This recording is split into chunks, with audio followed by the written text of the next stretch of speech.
Now, I would like to say that with this measure we are now adopting, to my mind, it will not be possible to have this system or any other system functioning effectively. The number of clauses that we have included are so restrictive and rigid that it will not be possible for any system to function in this country. If at all it is able to function, it will be able to function with a lot of difficulties. It will be said afterwards that the industrial sector, particularly the private sector, has not been able to deliver the goods. I would like to warn the government that if anything happens in the future in which industrial production or production in the private sector has not gone up, it would be not because of any lack of efforts on the part of the private sector, but because of the measure that we are now adopting.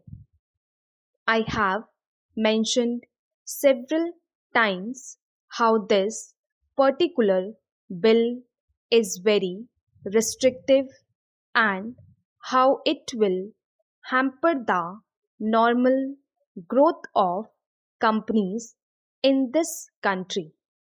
It is a pity that when we are on the threshold of the second 5-year plan, such a measure should be passed in this House.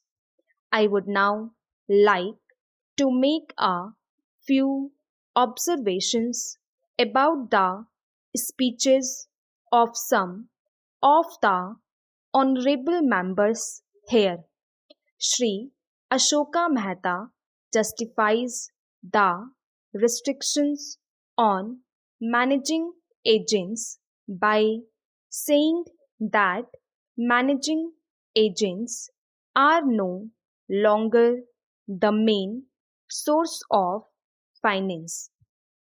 He also argues that profits have been high and will continue to remain high, and therefore he would like to see the managing agents being paid on a sliding scale. He is in the habit of referring to a number of books and making quotations from a number of them published in America or in other countries, and particularly by some of the professors. I would also like to mention to him that even when companies are floated, it requires a certain amount of confidence amongst the investing public, and it is because a particular firm is managing a particular company that this confidence is created in the investing public. Even there, as the Honorable Finance Minister has said, there is a sort of overall tight control. New banks and insurance companies are not floated nowadays. What you have are the few banks which are existing and the few insurance companies that are existing. The other point is that the credit worthiness of the managing agency firm does count to certain extent in getting credit from the banks and other financial institutions. Yesterday, it was mentioned by my honorable friend that the crux of the problem is the question of payment of remuneration to a particular managing agency system.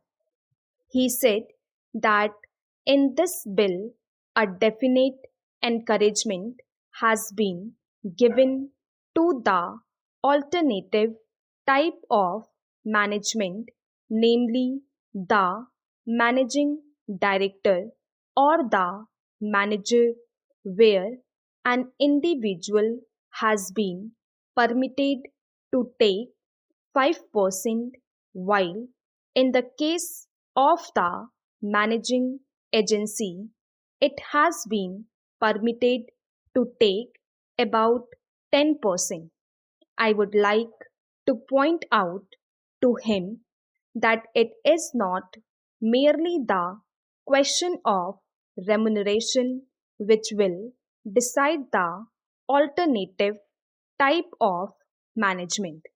The remuneration is not a very important thing unless and until you allow a certain amount of flexibility for any system to function.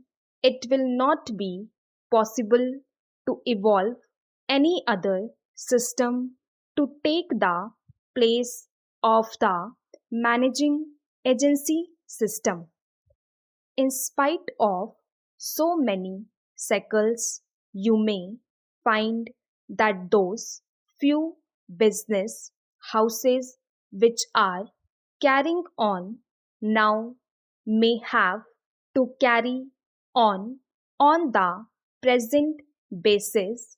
You may not find many new people coming in the field. Several times it has been mentioned in this house why the business community has not prescribed for itself a code of conduct.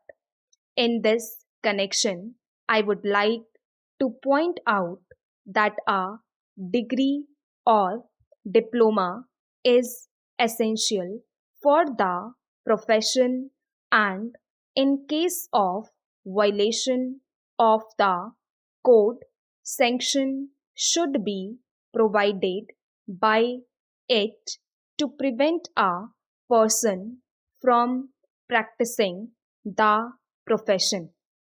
Today, even Ashoka Mehta and Shri C.C. Shah can set up a grocery shop and become businessmen.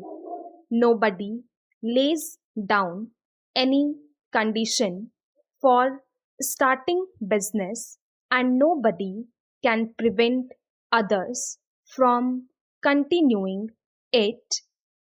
But I would like to point out that with regard to the code of conduct, there is a certain amount of ethics and there are certain standards and traditions on which business houses function.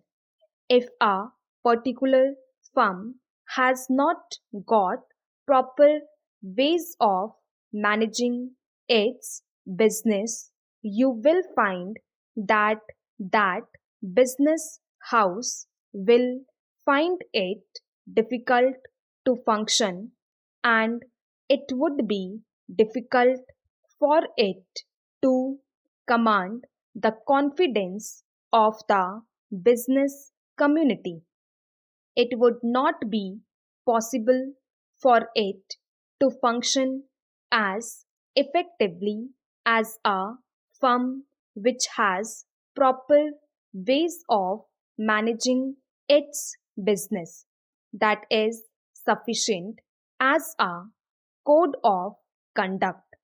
It is not possible to prescribe a certain code of conduct in the manner it has been done for the profession in general. Stop.